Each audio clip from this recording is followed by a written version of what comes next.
Did you at any time urge former FBI Director James Comey in any way, shape, or form to close or to back down the investigation into Michael Flynn? And also, as you look back... No.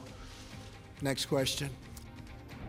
That was President Trump disputing a report this week that he fired FBI Director Comey precisely because he did not like the investigation into whether Trump's associates colluded with Russia in any way. It was a head-spinning week.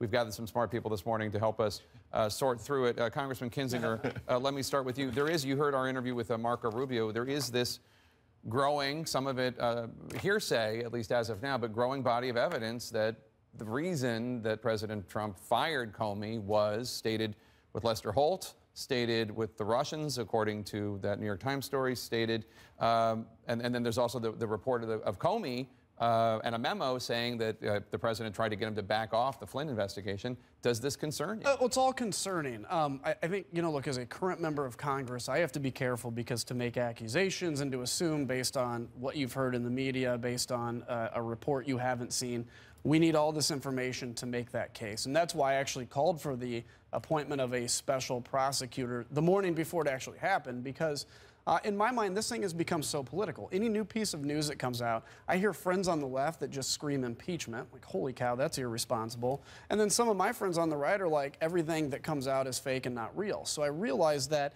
I don't think no matter what happens, it's going to be seen through the political spectrum of what your preconceived notion is. We need honest answers. It's not going to necessarily change what people think.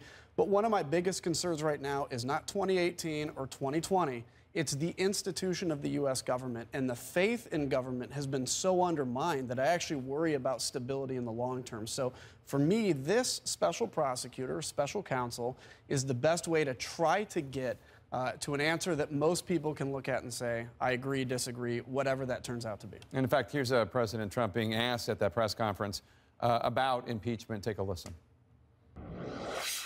As you look back over the past 6 months or year, have you had any recollection where you've wondered if anything you have done has been something that might be worthy of criminal charges in these investigations or impeachment, as some on the left are implying? I think it's totally ridiculous. Everybody thinks so.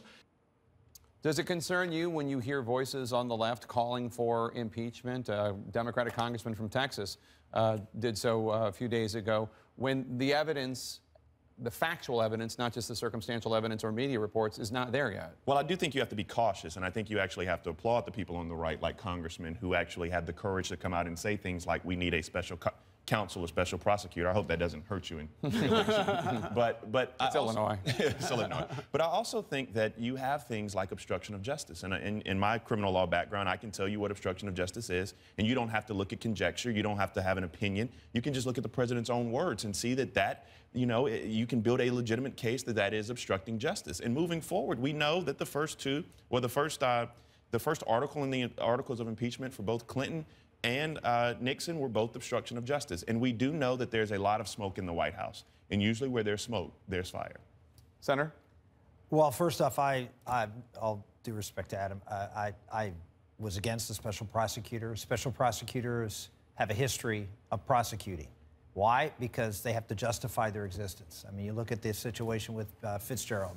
Who did they get? They got Scooter Libby, which has turned out to be a scurrilous charge. I mean, the reality is when you turn it from a counterintelligence investigation, which is what it was under the FBI, to now a criminal, at least according to what we're hearing, potentially a criminal investigation, Bob Mueller has to justify his existence, which means he's got to find someone who did something wrong at some point in time. And I don't think that's really the issue here. The issue is, what was the role of the Russians and the Trump campaign? What was the role of Russians in this country and this election? And we've now changed that to really the focus, I think, is going to be more on, is there a cover-up? Because I don't think, at least from everything we're hearing, there is any evidence of collusion. There's any evidence, from my perspective, having worked with the Trump campaign, I'd be stunned that they were organized enough to collude with anybody. So the idea that we have now shifted this focus away from it's about the Russians, what did they do, who did they work with, to what did the Trump campaign and who can we nail, that's a bad thing for the country. What do you think is the reaction of the world, of world leaders to this going on here? Well, I think they liked what they heard in terms of giving the ownership on talking about Muslims to Muslims, and I think that's really important. And the president was right to say that Muslims need to take the lead in pushing back against the violent extremist ideology. But I think that there's some trouble as well, because what you didn't hear from the president were the cultural signals in that speech that I think you didn't see any, for example, applause during that speech. If you looked at the faces of the leaders, they were listening very intently. Some of that is cultural, but you didn't see the kind of recognition that you saw, for example, when President Bush or President Obama said some very similar things. The president didn't do some things that you would have expected culturally. He didn't open up a greeting with an Arabic hello to the group, which you would have expected in Saudi Arabia. I want to see this president come back to America and put actions into words. So, for example, it is Ramadan almost, and is the president going to break tradition, or is he going to keep tradition and have an iftar in the White House?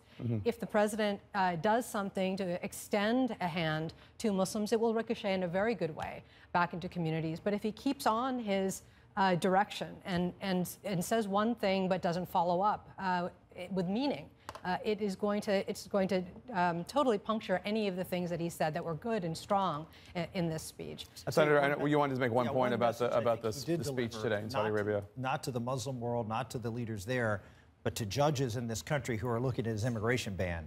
It's going to be very hard now to just say, oh, this is a Muslim hater. He hates Islam. You know, he wants to ban Muslims. All he has to, all the solicitor now has to do is play parts of that speech, and you've now deflected that. All right, thanks everybody for being here. Great panel.